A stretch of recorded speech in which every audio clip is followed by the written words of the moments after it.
Hello everyone, this is Louise. I'm at the Cold Lake Library South Branch and I'd like to read to you a segment from our last book club book, A Tree Grows in Brooklyn. Francie held the books close and hurried home, resisting the temptation to sit on the first stoop she came to and to start reading. Home at last, and now it was the time she had been looking forward to all week, fire escape sitting time. She put a small rug on the fire escape and got a pillow from her bed and propped it against the bars. Luckily, there was ice in the ice box. She chipped off a small piece and put it in a glass of water.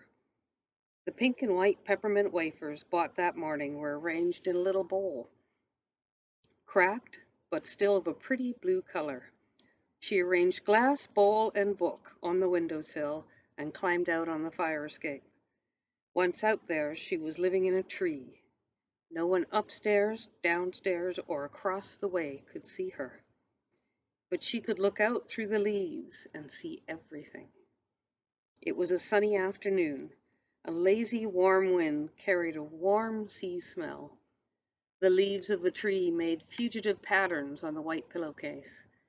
Nobody was in the yard, and that was nice. Usually it was preempted by the boy whose father rented the store on the ground floor.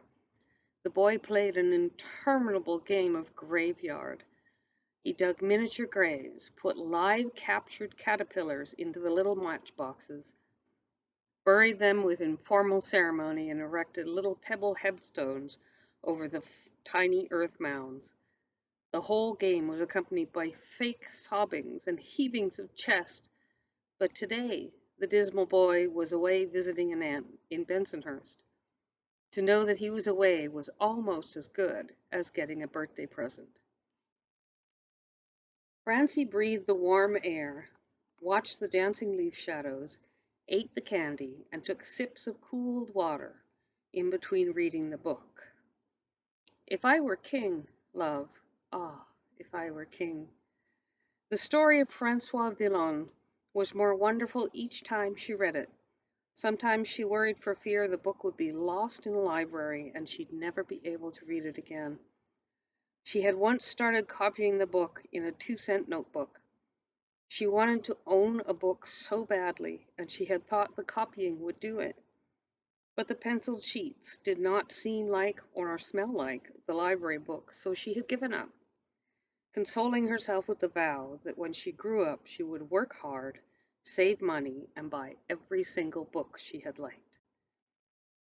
As she read, at peace with the world and happy as only a little girl could be with a fine book and a little bowl of candy, and all alone in the house, the leaf shadows shifted and the afternoon passed.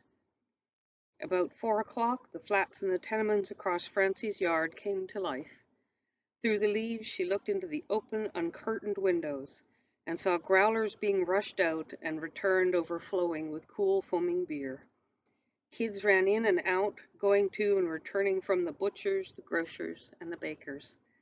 Women came in with bulky hawk shop bundles. The man's Sunday suit was home again. On Monday it would go back to the pawnbrokers for another week. The hawk shop prospered on a weekly interest money, and the suit benefited by being brushed and hung away in camphor where the moths couldn't get at it. Eat on Monday, out on Saturday, 10 cents interest paid to Uncle Timmy. That was the cycle. Thank you for listening. Please put your favorite books in the comments if you like. Record a little video of your own, and I'll see you again.